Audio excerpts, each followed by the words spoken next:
Assalamualaikum warahmatullahi wabarakatuh. Yang saya hormati Dewan Juri beserta jajaran guru SMA Itaumul Qura. Perkenalkan, nama saya Fauzan Kamil sebagai ketua kelompok. Dan saya Bagas Putro sebagai anggota kelompok. Lalu ada saya, Kasalani Kudzami sebagai anggota kelompok. Pada kesempatan kali ini, kami akan menyampaikan presentasi yang berisikan Pasyurli, kepanjangan dari pemanfaatan ampas sayur dan kertas menjadi polybag yang ramah lingkungan. Yang melatar belakangi penelitian kami adalah banyaknya sampah sayuran yang terbuang sia-sia dikarenakan membusuk dan semacamnya. Data dari FAO menyebutkan bahwa sepertiga makanan dari produksi makanan yang layak dikonsumsi atau setara dengan 1,3 triliun ton terbuang sia-sia setiap tahunnya. Banyak sayuran yang masih dalam kondisi yang baik tersia-siakan, mulai dari hasil panen yang membusuk sampai sayuran yang tidak memenuhi syarat untuk dijual di pasar tradisional ataupun supermarket. Setiap tahun, para petani membuang ribuan ton sayuran segar yang kurang memenuhi syarat untuk diangkut dan diperjualbelikan. Dari data survei terhadap bagian tanaman sayuran yang dibeli dari pasar menunjukkan bahwa jumlah sayuran yang terbuang rata-rata sebesar 53,96% atau setara dengan 234,40 gram.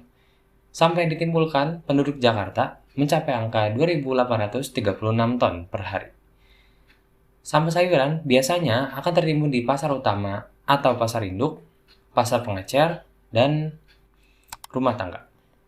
Jumlah timbulan sampah nasional mencapai angka 65 juta ton per hari. Dari jumlah tersebut, 16% merupakan sampah plastik dan 10% merupakan sampah kertas. Proporsi sampah plastik dan kertas yang sangat besar tersebut memiliki potensi yang besar untuk dikelola secara lebih lanjut.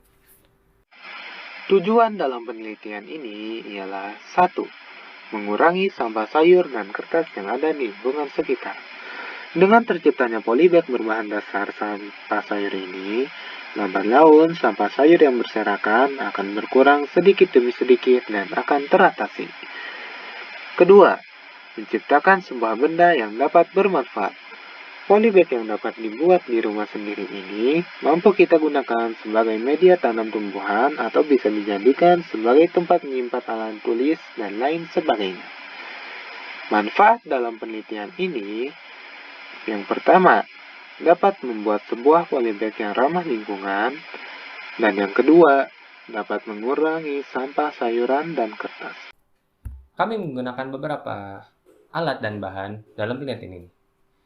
Untuk yang pertama yaitu alatnya ada pisau, talenan, saringan, gelas ukur 250 ml, blender, wadah, botol air 1 liter dan 500 ml. Kemudian ada bahannya yaitu sayuran, kertas, air, dan tepung kanji.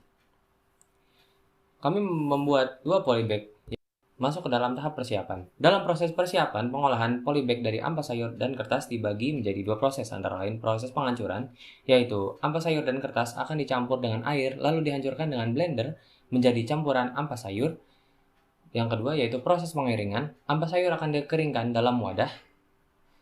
Kemudian yaitu tahap pencampuran, ampas sayur yang sudah dikeringkan di dalam wadah akan dicampurkan oleh air.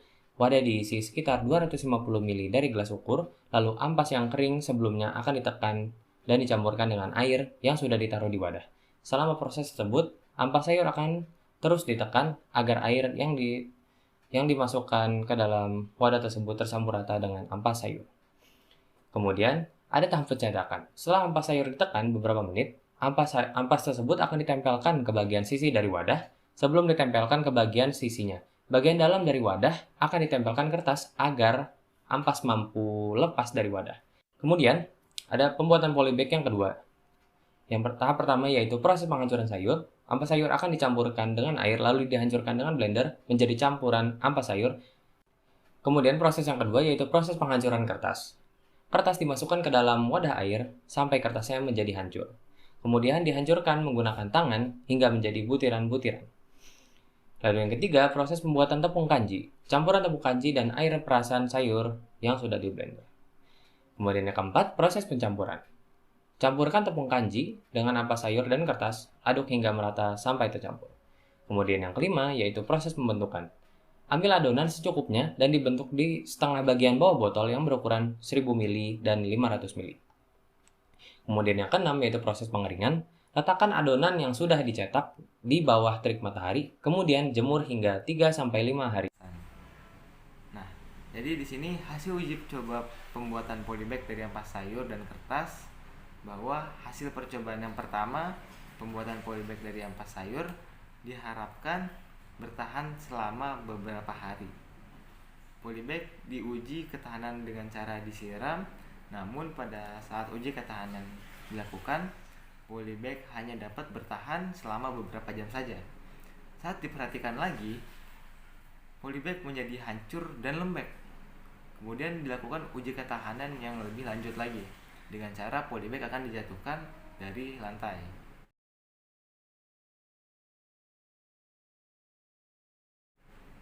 Namun hasilnya polybag langsung hancur seketika pada saat polybag itu dijatuhkan ke lantai. Nah, kemudian di sini ada hasil percobaan yang kedua, yaitu dengan cara pembuatan polybag dari ampas sayur dan dicampur dengan tepung kanji. Dilakukan dengan cara beberapa hari, polybag akan ditanam ke dalam tanah dan disiram dengan air. Hasil uji coba ketahanan yang dari kedua ini lebih memuaskan daripada yang pertama. Polybag dapat hancur dalam kurun waktu 2 hari. Lalu di sini ada uji ketahanan yang kedua, yaitu polybag akan dijatuhkan ke lantai. Namun setelah dilakukan beberapa kali, polybag yang kedua ini pun belum hancur juga.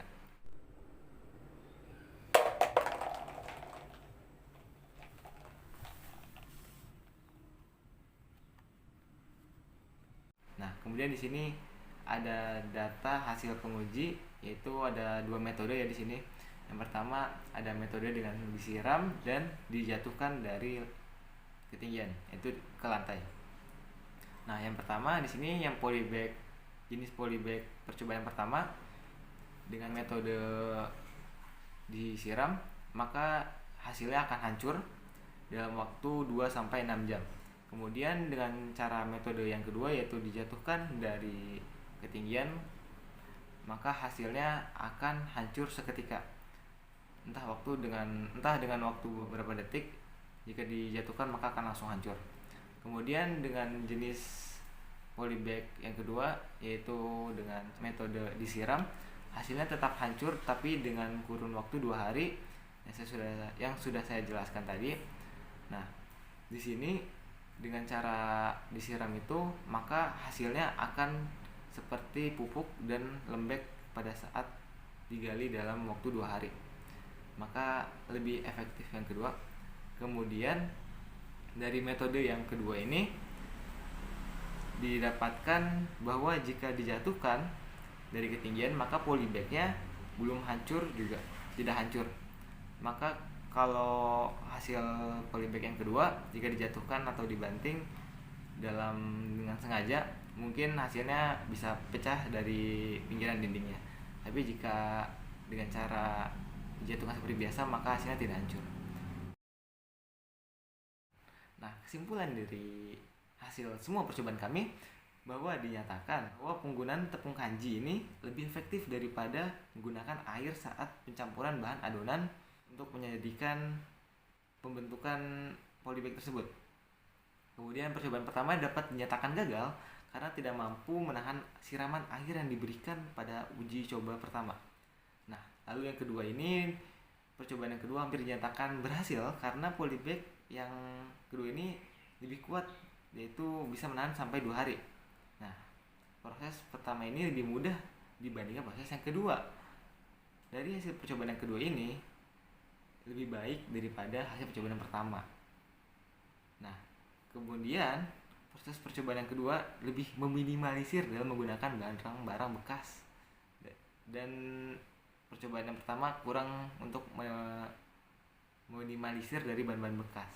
Nah, contohnya barang-barang bekas ini banyak sekali, yaitu bisa dari botol, dari sampah sayuran yang ada di pasar, itu bisa kita manfaatkan semuanya.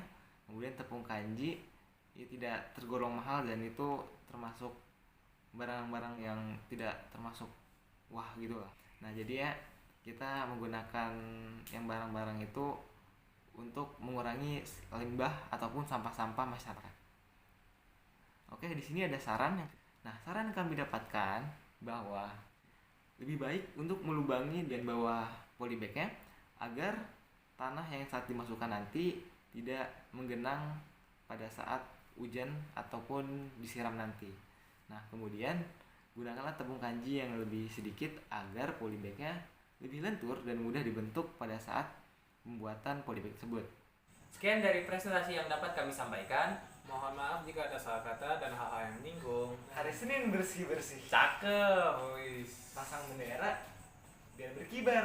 Cakep. Cukup sekian, terima kasih. Kurang lebihnya mohon maaf. Sekian dari kami. Wassalamualaikum warahmatullahi wabarakatuh.